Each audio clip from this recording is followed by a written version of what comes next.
I love to shoot the ball. It's something I've been doing since I was, 3 years old. Everybody talks about what's the greatest shooter ever. It's Curry for the record. I'm comfortable saying that now. And now I can push it to a number that nobody can reach.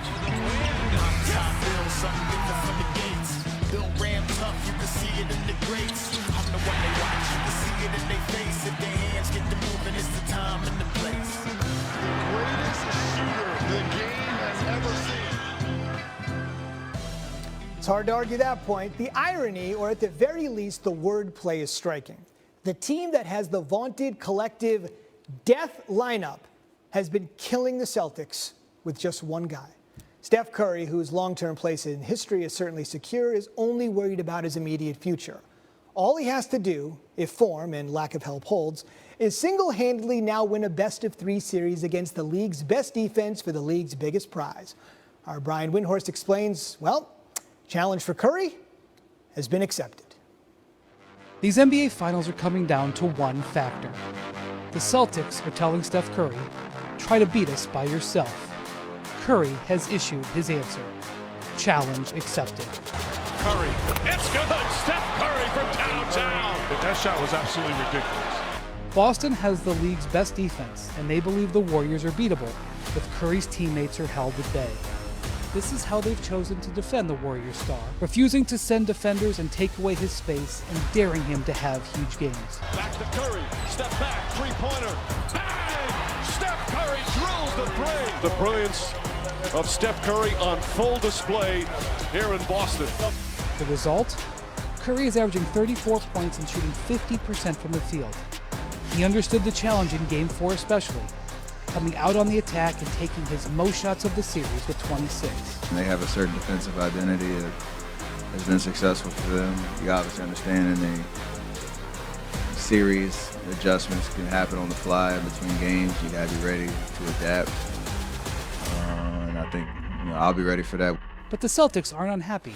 The Warriors have been averaging almost 10 fewer points per game than in the last round against the Mavericks, and they're shooting about 8% lower. They think this strategy is working.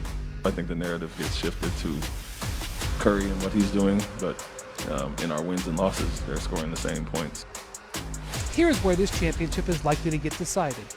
The Celtics are betting Curry can't keep this up. Curry is trying to prove he can. It could be a wild and historic ride to the finish.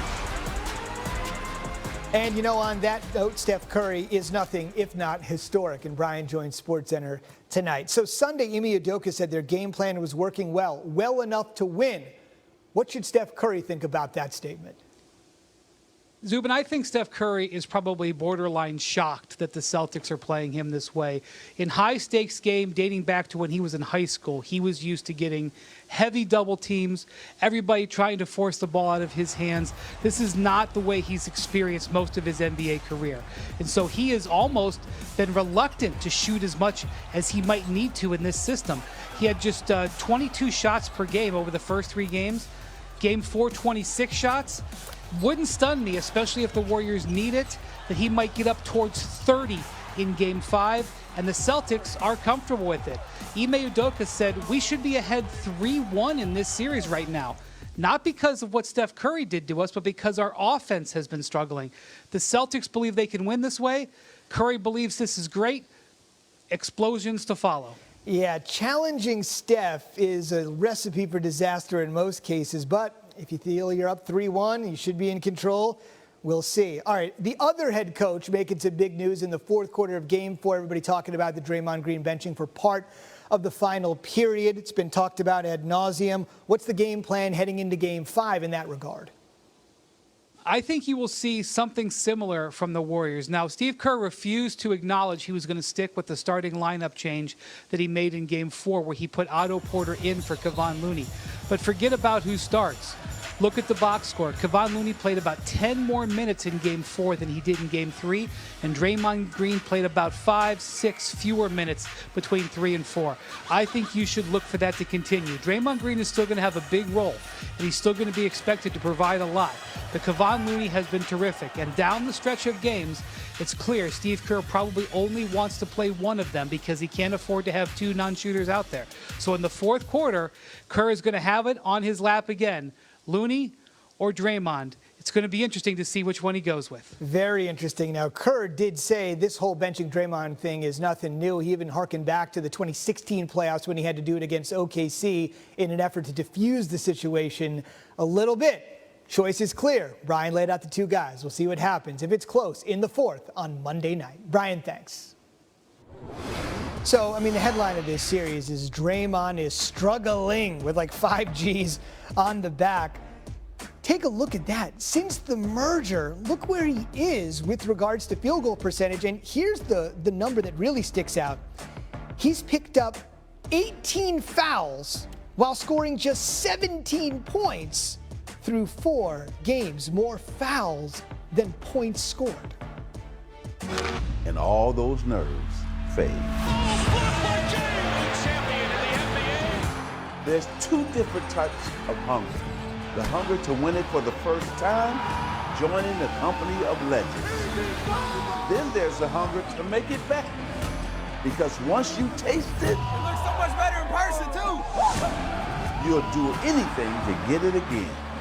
But no matter where your hunger comes from, you're gonna need it.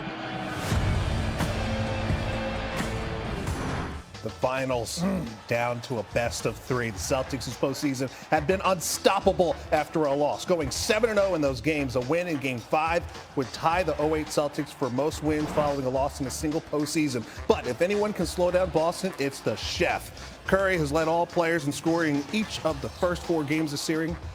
Hakeem the Dream and George Mikan are the only players to do this in the entire NBA Finals, and Warriors fans should have their hopes up as the Dubs have yet to lose a best-of-7 series under Steve Kerr when tied 2 games apiece. Back home for Game 5, the Warriors look to take a 3-2 lead Monday night.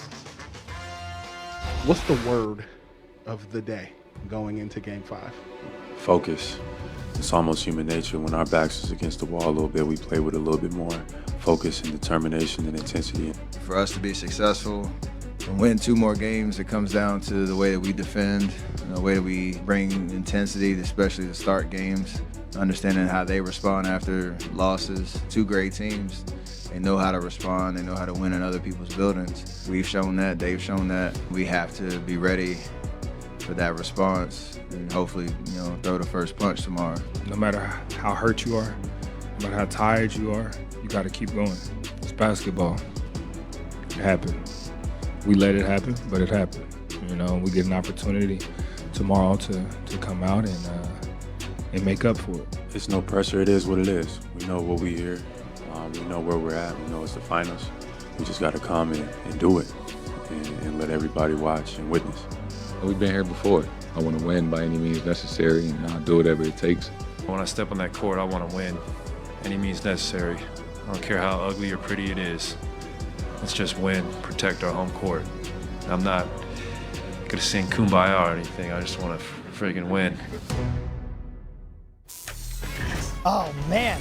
Much more finals coverage ahead. We're locked in, embedded with both teams on the eve of that pivotal Game 5. Let's get the